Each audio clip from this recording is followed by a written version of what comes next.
Hi, what's up guys? How are you doing today? Welcome back to another video, and if you are new to this channel, please kindly click on the subscribe button and turn on the bell icon so anytime I upload a new video you'll be notified. Yeah, in this video I'm going to show you how to create a portfolio on Fiverr.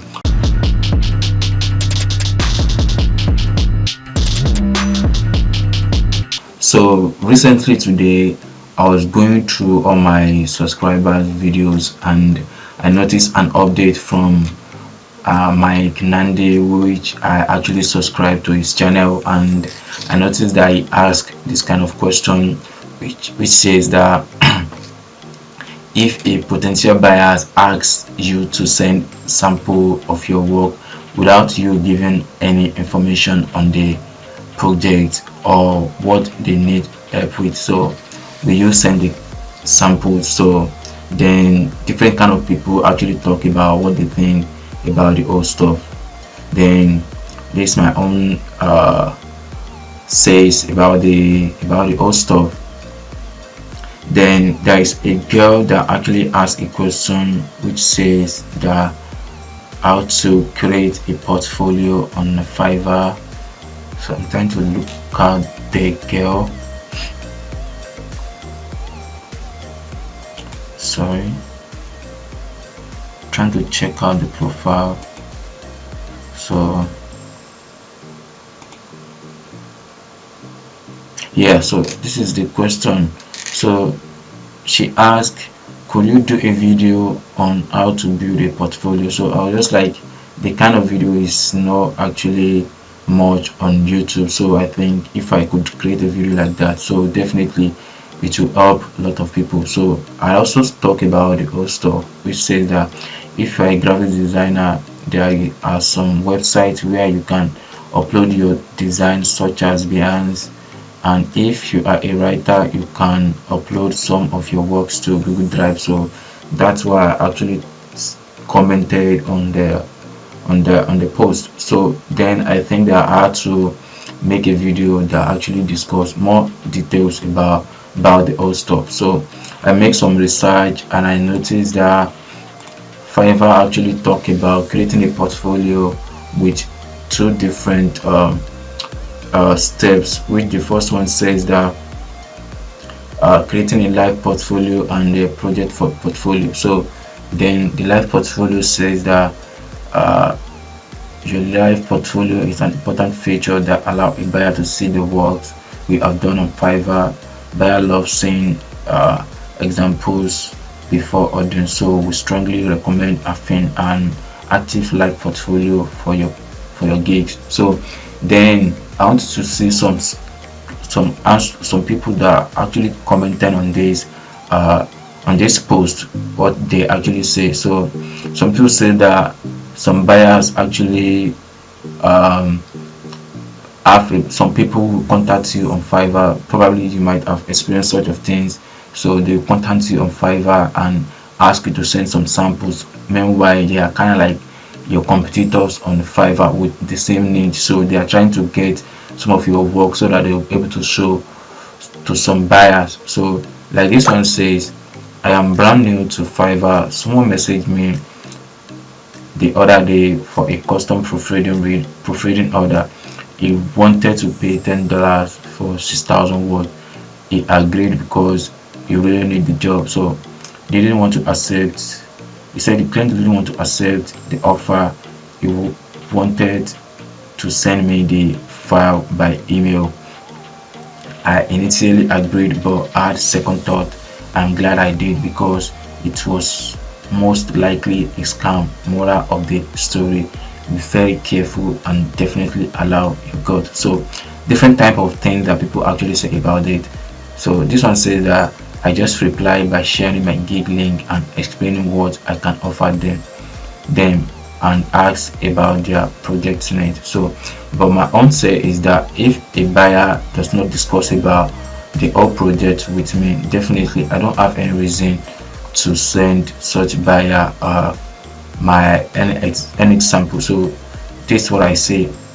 So I don't like sending samples, but if I say that the buyer have a good profile, I will send. So what I actually mean by having a good profile is that I will check on the buyer profile, see if the buyer is known to Fiverr, or he or she have made some purchase on Fiverr. So if he or she have made some purchase, have buy different kind of service on Fiverr marketplace, definitely I will I will work and send the samples to the buyer, because around last month I worked with a buyer regarding a YouTube video script which I wrote, and then the buyer is new to Fiverr, but I don't notice that.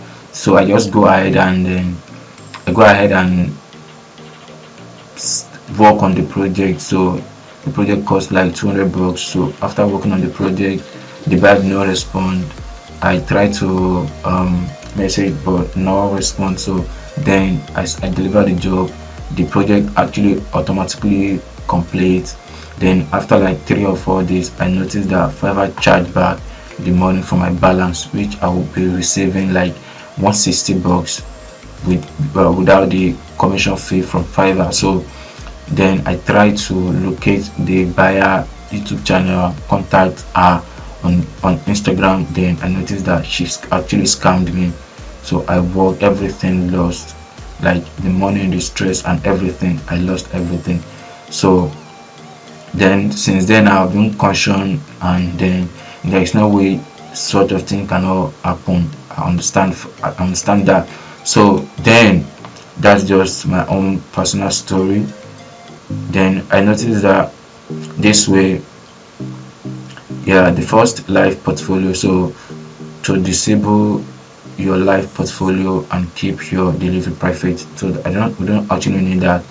So now this project portfolio, so that the buyer will definitely see your project, what you actually done on Fiverr, what you have done from some buyers, if they actually like your job or your work. So definitely they are going to hire you to work with them.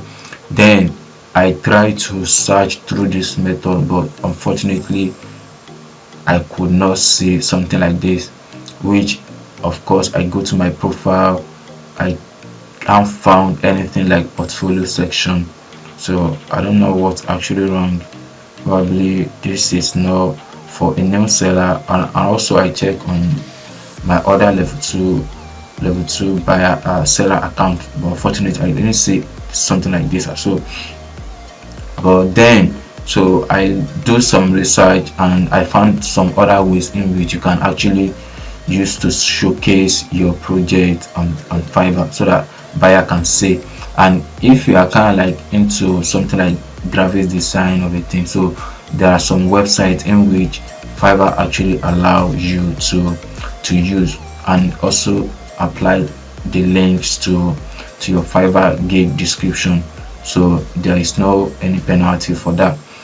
Then yeah, so here are some URL that Fiverr actually approved, so you can share all this kind of website through your gig description. So if you want to use this kind of website, which is Flick, so if you are actually a graphic designer, so you can upload your designs to this website and there won't be any penalty for that. So see for instance,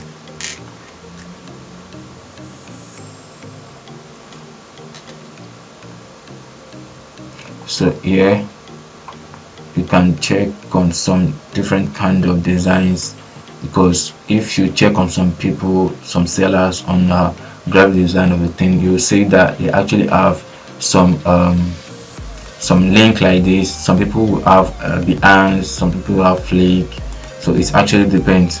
So these are the links that Fiverr actually approved, and of course you can use Google Drive as well to showcase your works, so that you will try to put it, you try to save yourself some stress by when some buyer actually contacts you that they would like to see some samples about your work. And of course there will definitely be some of the competitors that will definitely message you to to ask for some of your projects that you have actually done, in which they actually want to use it to and send it to some other buyers. So they are trying to use your work. Or of course, if your work is actually great, there is no any problem. You don't have any problem with that. But it will just be, unfortunately, like if such a buyer that requests if such a buyer that requests the kind of sample from your competitors contacted you as well, and you sent the same thing, so that would definitely be a problem, because that buyer might be thinking like you want to use that person profile to and claim it, and then you want to use that one to get a job. So these are the list of websites you can actually use to to to showcase your portfolio, so that anytime buyer actually contacts you, so you have something to show them, and you won't fail anyhow if the buyer don't hire you at the end of the day. So then I would like to check some gigs, so we can see uh, what we are actually talking about. So we like to look into like graphics design of a thing, so we'll see what people have on their gig description, so to avoid any issue and see if this is what people are actually doing for real. So you can see this one, check out my portfolio. So he already shortened the link, and then of course we can visit the website. So let's check on the web. Okay, you can see this is Flick. You can see it's Flick already. So if buyer before buyer can even contact this seller, probably if they are interested in checking in asking the portfolio for this seller, so definitely they just click on this link and come here to see the design that this seller have actually done. So there is no stress. This will definitely save you a lot of stress. So the buyer will just come here, and if all the design actually describe what they actually want, so they'll just proceed and order for this gig. So I think this is very easy. So it's very easy to do, and of course you can as well go through this method. I don't know about your own Fiverr account, so you can actually check this out if possibly you have this option on your own gig. So then with this first live portfolio as well, I don't know, but that is what I actually researched on, and I think the old method is actually unique, and the other method I actually show you, which the list of the websites you can actually use to showcase your portfolio. So I think it's kind of easy, and there is no way you won't face some issue with some buyers, so there's no way. So I think this is the best way to save you some stress to showcase your portfolio to buyers. So I think this video helped you in one way or the other. Please click on the like button and subscribe to this channel, and also don't forget to turn on the notification bell, so anytime I upload a new video you will be notified. If there is any issue you notice in this video, please kindly drop a comment and I will reply to it as soon as I can. Thank you for watching this video, and see you in the next video.